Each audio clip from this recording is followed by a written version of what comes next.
Session में बच्चों हम लोग the modulus and conjugate of a complex number पढ़ेंगे। तो मान लीजिए कोई कॉम्प्लेक्स नंबर है that is z is equals to a plus i b. तो इसका जो मॉड्यूलस होता है, मॉड्यूलस एक non negative number real number होता है जिसको कि हम डिनोट करते हैं दो वर्टिकल लाइन से इस तरह से। इसे कहते हैं मॉड ऑफ z। और ये क्या होता है, इसके रियल और इमेजिनरी दोनों पार्ट को स्क्वायर करके ऐड करके फिर हम उसका स्क्वायर रूट निकाल लें। ठीक है, तो अगर z कोई नंबर है, complex number a plus i b है, then its modulus is represented by under root a square plus b square. For example, if we have any number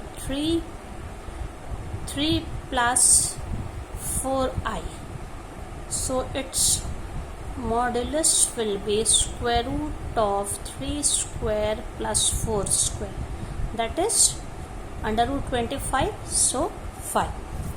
Similarly, if we have another complex number, for example 2 minus 3i, so what will be its modulus? Square root of 2 square plus 3 square, so it will be 4 plus 9 under root 30.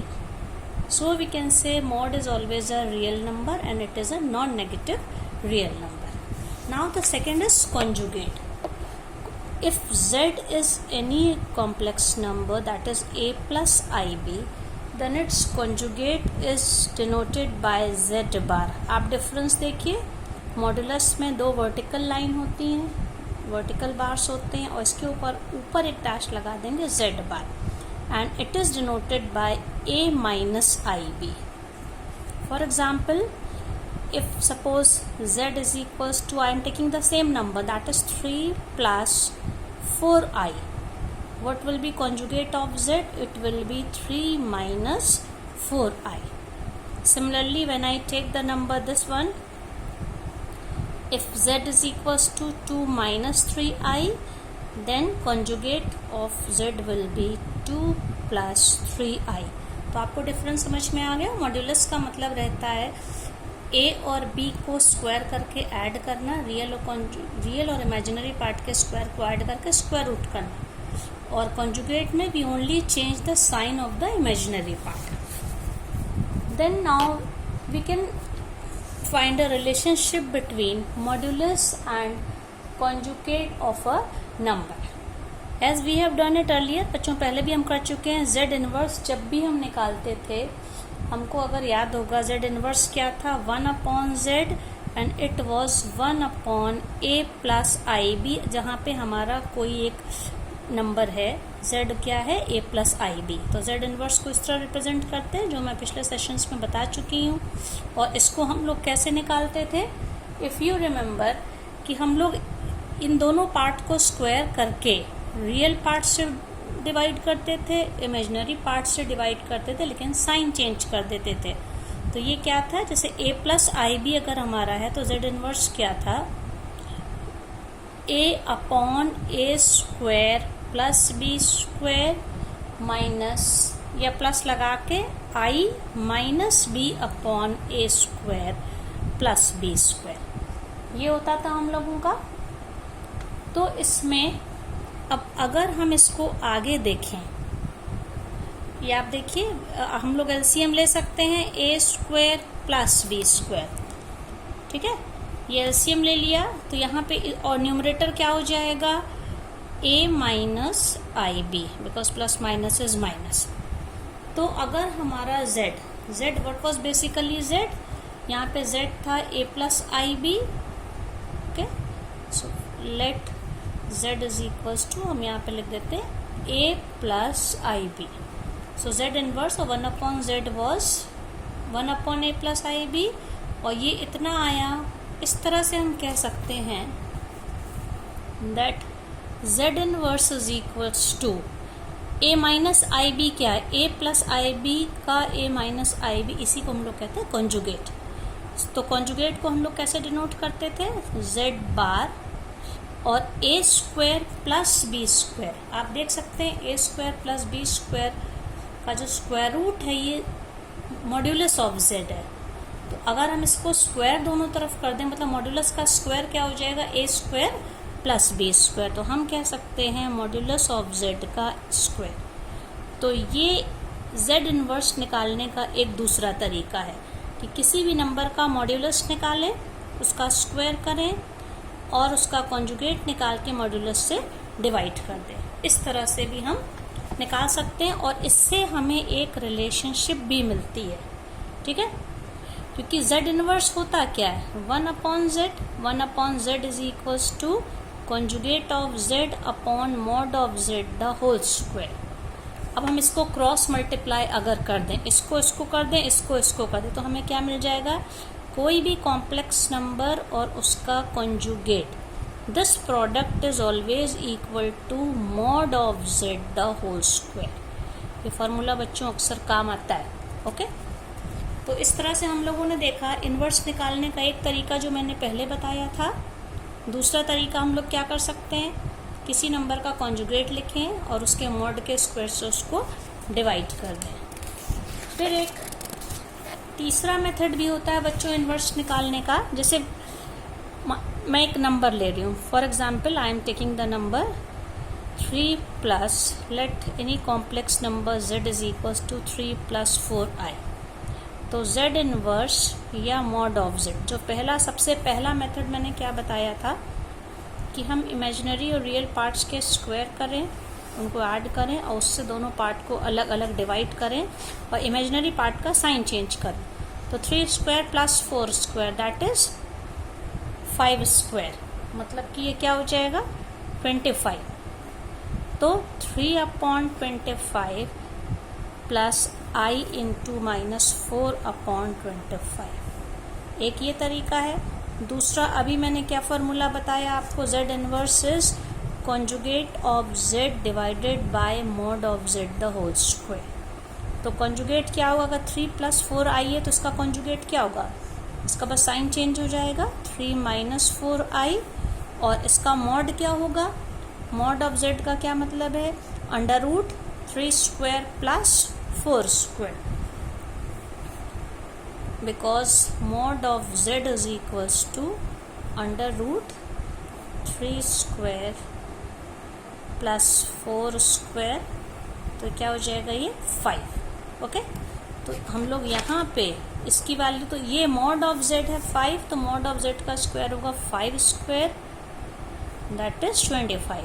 तो इसको अलग अलग अगर हम लोग तोड़ दें तो हमको यही चीज़ मिल जाएगी 3/25 -4i/25।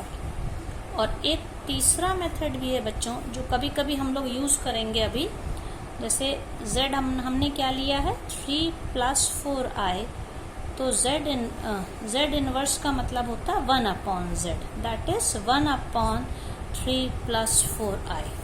ये है, हम इसमें इस नंबर के कॉन्जुगेट से ऊपर नीचे मल्टीप्लाई डिवाइड कर दें, तो किससे करेंगे, 3 + 4i का कॉन्जुगेट क्या होगा 3 - 4i, 3 - 4i divided by 3 - 4i।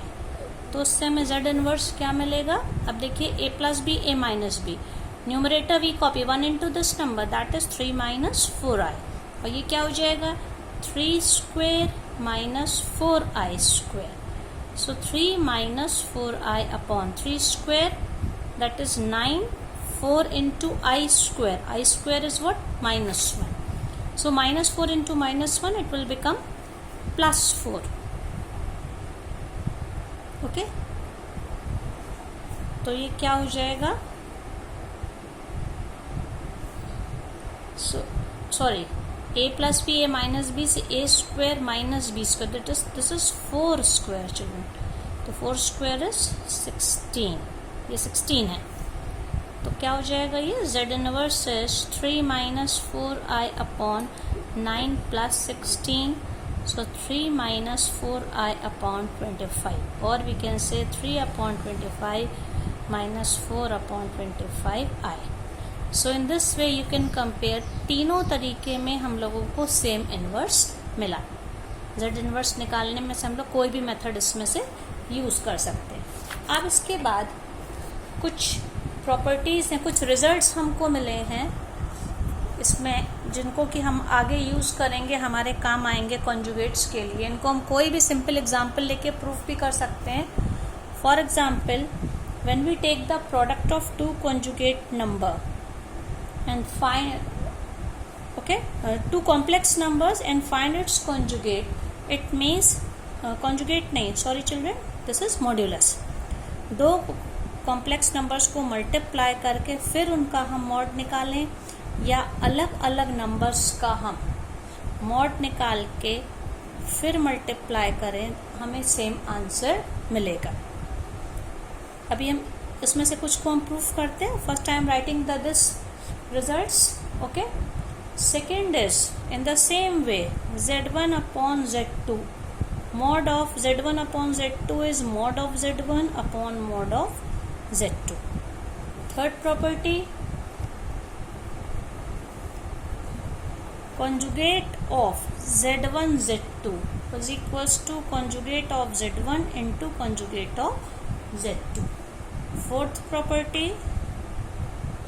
this is z1 plus minus z2, पूरे का मॉड ले लें, या इसको हम लोग क्या लिख सकते हैं, mod of z1 plus minus mod of z2। And the last property, that is fifth property, z1 upon z2 mod, it will be this is conjugate of z1 upon conjugate of z2, okay। तो ये properties हम लोगों की काम आएंगी। इसे इसमें से मान लीजिए मैं पहली वाली लेती हूँ, आई am taking the first property. First is z1 z2 mod of z1 z2 is equals to mod of z1 into mod of z2। तो फॉर एग्जाम्पल हम ले लें z1 is equals to 2 plus 3i and z2 is equals to 3 minus 2i। तो क्या हो जाएगा बच्चों, इसमें पहले हम z1 z2 निकालते हैं, ठीक है। z1 z2 means 2 plus 3i, 3 minus 2i। तो मल्टीप्लीकेशन का वही मेथड है, 2 3 is 6, 2 into 2i is minus 4i, 3i into 3 is plus 9i, 3i into minus 2i minus 6i square. So it will be 6 minus 4i plus 9i, that is plus 5i, and minus 6i square, it will be minus I square is minus 1, minus 1 into minus 6 is plus 6.